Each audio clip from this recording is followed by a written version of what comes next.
Kate, a credence claim is a claim that's made by a business that makes people like you and me want to buy their product.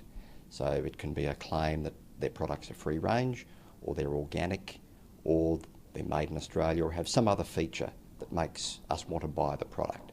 Now, the ACCC is concerned about the legitimacy of credence claims for three reasons. First, because we are prepared to pay a premium price for a credence claim or for a product that contains a premium claim, the ACCC says, well, you need to make sure that those claims are accurate.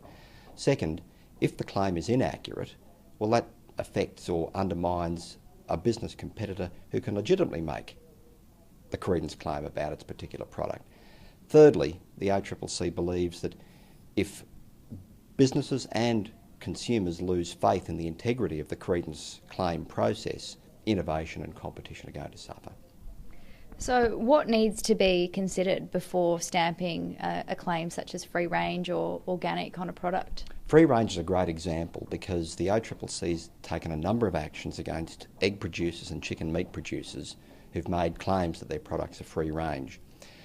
In a couple of those cases, the products contained images of hens roaming in pastures and the like, and cavorting and gambling happily through the meadows.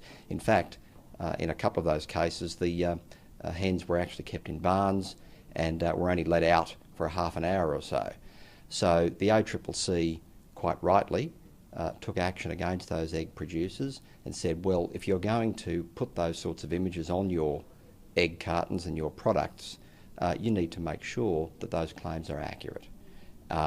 Organic is another instance where businesses need to make sure that if they are making a claim that their products are accurate, well, that they can demonstrate that those products are farmed according to certain practices that are recognised as being organic.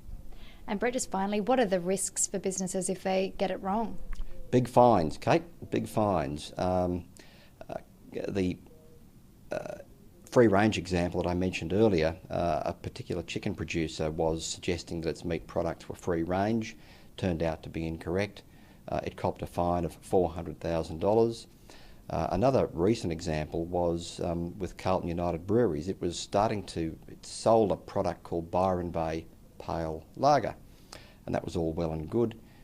Its packaging and labelling contained images of the iconic Cape Byron Lighthouse, and it contained information about Byron Bay. It had a map of Byron Bay with an arrow pointing to where certain things were. But in fact, it turned out that although Carlton was brewing the beer under licence from the Byron Bay Brewing Co., it was actually making the beer about 630 kilometres away from Byron Bay in Victoria. The ACCC said, no, you can't do that. And Carlton United Breweries copped a fine and also had to agree to withdraw all their product, which had the offending labelling, as well as issue corrective notices and have those published in pubs and retail outlets. So that was an expensive lesson for Carlton to learn. It certainly was. Brett, thanks so much for joining us today. Thanks, Kate.